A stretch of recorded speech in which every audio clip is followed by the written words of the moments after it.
قل أرأيتم إن أخذ الله سمعكم وأبصاركم وختم على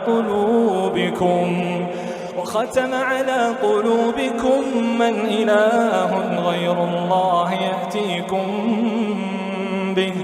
انظر كيف نصرف الآيات ثم هم يصدفون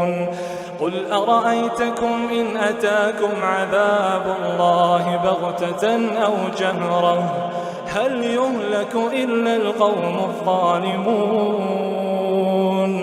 وما نرسل المرسلين إلا مبشرين ومنذرين